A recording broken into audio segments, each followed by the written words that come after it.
All right, so I've measured some of these up. I'm going to point out a few differences before we get going here. And these, while a few of them won't necessarily change the performance of the chain as far as cutting speed goes, but it will dictate a little bit of chain and certainly a fair bit of bar life. The Stihl Oil-Matic, with all these holes and dimples in the drive links, you'd be surprised at how these accumulate oil and how much better these carry oil around the bar. This eye hole in the drive link will carry oil all the way until it makes it to the tip and then dump it around the sprocket. I've been asked a few times, what's the point in this thing filling up with oil and just carrying it around and around? It doesn't. This is actually what oils your drive or your tip sprocket. I've noticed after running, I don't know, a dozen loops and a couple of bars a year topping, and certainly about 4 tips a year, running a Stihl Oil-Matic chain will give you more life, if all things being equal. Now, if you're a person that's hard on tips and hard on bars, you're not going to benefit from that at all. And certainly not in the wintertime. If you're quenching a bar like a hot tip in snow all the time, there's no way to avoid it. It's going to happen topping. You're not going to have a tip that survives very long. Even the Stihl, like if you want to go Oregon or Husqvarna bars versus Stihl, they have a little bit different type of bearing that's a little bit less sensitive to quenching. But that doesn't mean it's a better tip or anything. It just means it's less sensitive to quenching. And they last a little longer in the snow. Oregon tips, as of late, the last couple of years, are junk. There's a reason, or lots of reasons why Husqvarna is getting away from Oregon to produce their stuff. But for the most part, everything you're going to buy, like a normal laminate Husqvarna bar, is just a rebranded Oregon bar. Little things like this will help those tips, especially in the summertime. You want as much oil as you can to cool it off. And in hardwood too. Hardwood's bad for, you're always going to have some sort of fiber pressure on a bar, no matter what you do with hardwood. It's just how the wood loads. It's kind of dynamically compared to softwood. Softwood fibers will stretch around objects, where hardwood will almost press a bar shut. You got to fight through it. This stuff makes a difference in those environments. The EXL chain now has a fluted drive link to carry a little bit more. It's not to carry a lot more bar oil. It's more to get a more even dispersion of the oil.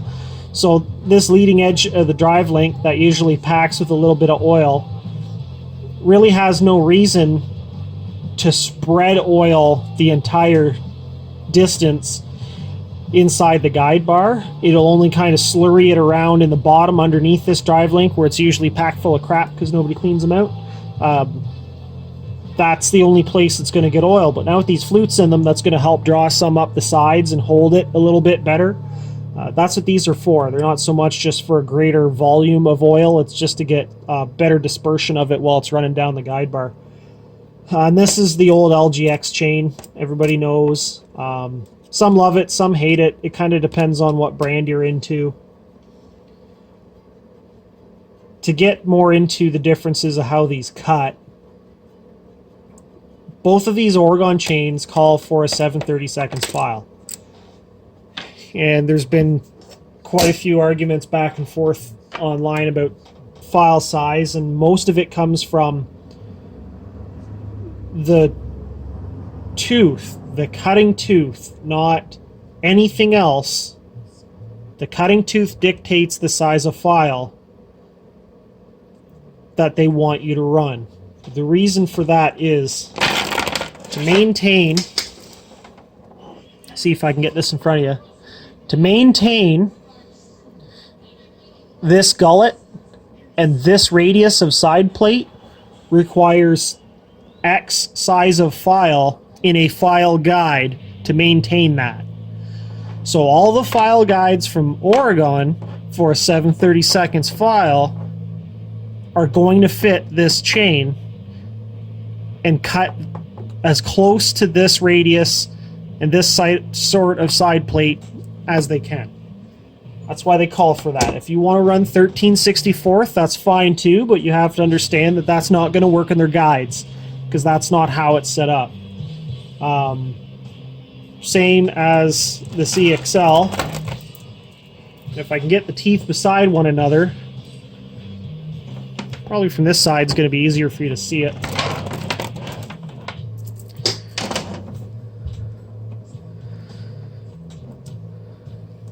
Yeah, it's stacked up not too bad. It'll focus on it. We're in business. Okay. You'll see on the LGX, you have the entire radius on the side plate from the file. It gives you a very, very long cutting edge on the tooth. I'll show it from the other side, but it gives you a longer cutting edge on the tooth and a pretty aggressive working corner. On the EXL, not so much. You'll see a lot less of a radius on this. It almost looks squared off. You look from the drive side, see how long the cutting edge of this tooth is? See if we can stay in focus too, that'd be nice. This is a very, very long cutting edge in there and quite a bit of a soft radius. But when we get to the EXL, the grind they have on this is almost a square grind, ground grind hybrid. That pitch and that working corner in there, as soon as you touch this with a round file, that's gone. So the way these chains come out of a box, they cut very aggressively. They break up chips very, very well. That's the one thing that square profile grinding gives a chain, is the ability to cut up chips. So in a situation where you almost want to have a skip tooth profile because you're recutting chips rather than pulling fresh fibers, having that ridge in there to break that chip up will get you away from that, and you can run a full house chain a few more inches worth of bar length before you get into that problem again.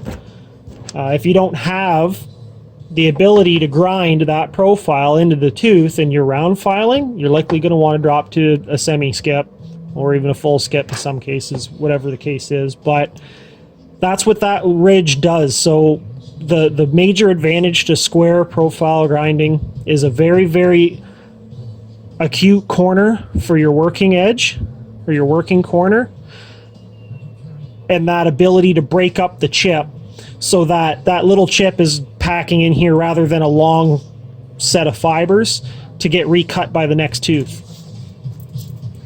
The Stihl RS chain is the same sort of recipe as that EXL, where the grind profile they have on it, see that very, very acute corner and that almost 90 degree or 45 degree bend it makes before it gets into the side plate there? That's something you can't recreate with a file. As soon as you touch any of these chains with a file, that's all gone. So we're running a 2-foot bar on a 2171 or 372, however you want to look at it. We have a 10-pin drive sprocket. This saw is ported. It likes high RPM and it doesn't mind the load. This was my test subject to sort of bridge the gap between the two. So as far as what you're hearing for RPM, don't look at that as though they're a really hungry profile of chain and putting a lot of load on the saw. Just keep in mind that we're running a 10-pin sprocket as opposed to a 7 like most guys are running on saws. It leads to a lot more chain speed. I like this setup for topping as opposed to falling, but being ported, it doesn't seem to much matter. It as long as I'm in decent wood for a 2-foot bar, it'll pull the 10-pin sprocket, no problem. Okay, this one's the LGX chain, should make for a good baseline, and I didn't want to dirty up the other chips with this stuff on top.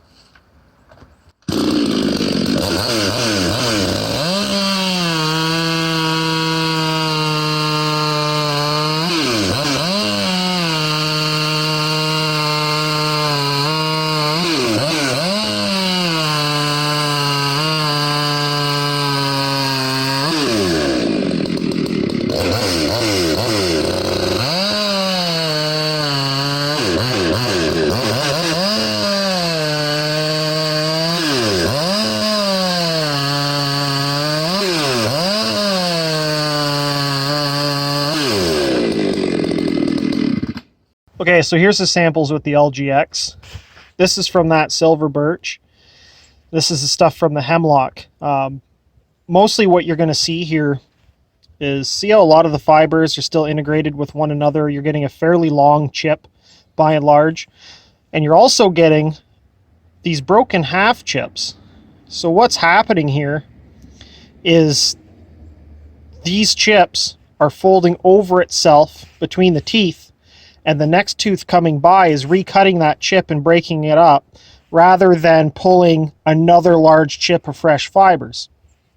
This gets more and more and more prevalent the longer cut you have.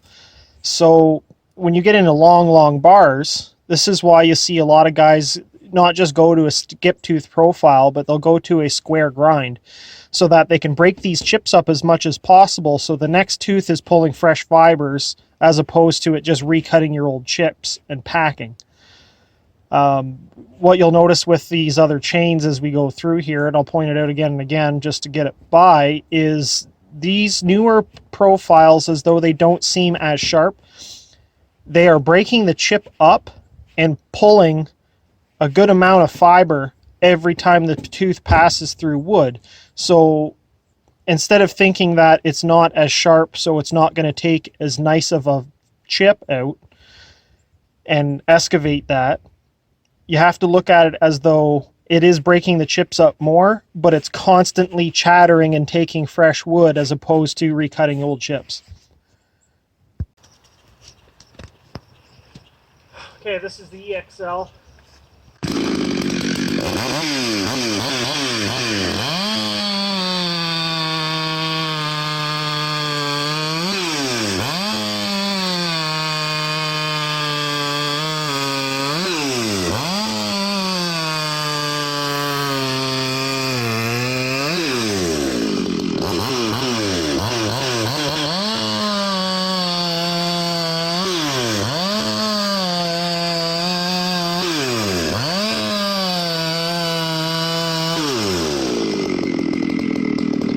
Okay, so what we're seeing here is shorter, but we're also seeing individual chips from teeth, as opposed to before when you'd see it score one side and then finally excavate the chip with the other side, so you're getting a full curve width of chip.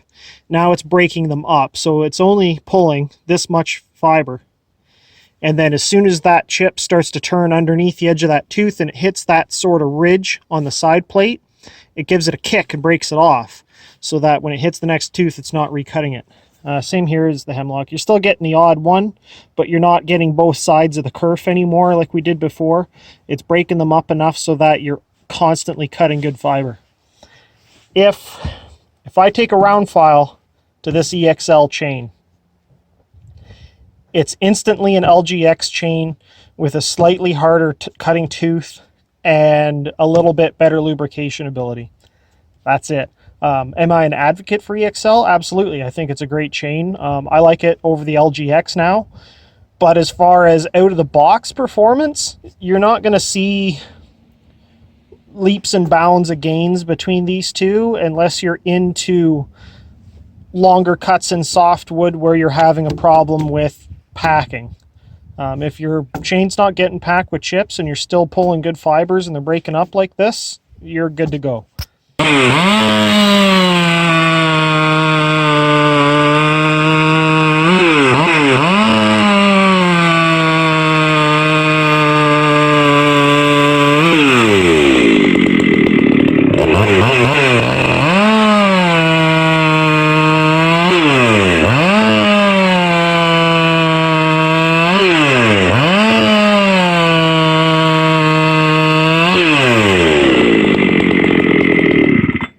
have Stihl RS. You'll notice from the video, this chain's a little bit hungrier, but it also cuts a little bit smoother. It's greatly due to the same reasons Stihl asks for a 13/64 file as opposed to a 7/32 file.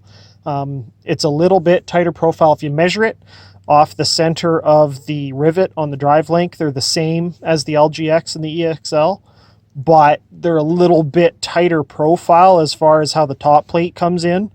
And it does make a noticeable difference in how smooth the chain cuts. Not necessarily how fast, because that's dependent on your top plate angle and your depth gauge. But as far as coming out of the box, the RS cuts smoother. You can make LGX and EHL cut smooth. I'm not saying you can't.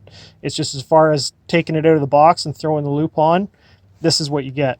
We're seeing here where in that hemlock, the RS just absolutely minces filings. And why generally, if you can get that sort of chip breaking hipped profile in a tooth, it's going to do this 9 times out of 10. And this is what you want. You just want an absolute sea of these broken up chips as opposed to folded over and wadded up larger pieces. Here's from that silver birch again. They're a little bit bigger. Those fibers are a little tougher to break up. But same idea, it's still breaking the chip up a lot more than the LGX did. And that's really this whole new wave and concept of profiles of grinds is what's bringing this out. They looked at why square grind got so popular so quickly, even in the hardwood and full house composition crowd. This is why. It feels a lot smoother in the cut. It's a faster cutting chain. It's just not field serviceable the same as a round ground or round filed profile. You want to swap out to another loop that came off a grinder as opposed to filing it in the field. Not saying you can't. There are weird files out there where you can do square profiles. It's extremely difficult. The learning curve is brutal. I'm not even there yet myself to say I'm competent with it, but it's coming just out of stubbornness. But as far as someone, even if you can file quite competently, don't really stress yourself out about a square grind until it's that thing where you just feel like you have to make that change or you want to learn something. Go ahead, but it's not so much better that you're missing out by round filing still. I'm gonna have some more notes and some stuff up after I edit this deal. But yeah, that's where we're at with these 3 chains as far as they come out of the box. I'm going to try to get some C79. I'm going to keep these pieces around. They're junk anyway, so I'll have a consistent baseline of material. But everything else here is subjective. So if you are running in longer cuts, this sort of thing is going to start becoming more and more predominant over the other chain. But everything being equal here, as close as I can keep it, the benefits of it are notable. We'll see what kind of times it leads to, but it's not going to be leaps and bounds to the point where you're not going to want to buy LGX anymore. I think you'll see it phased out for the EXL as time goes on, so you might as well just get over it and start getting onto the EXL. But if you find it easier to find LGX, or that's what you've been running, in my opinion, you might as well stick to it.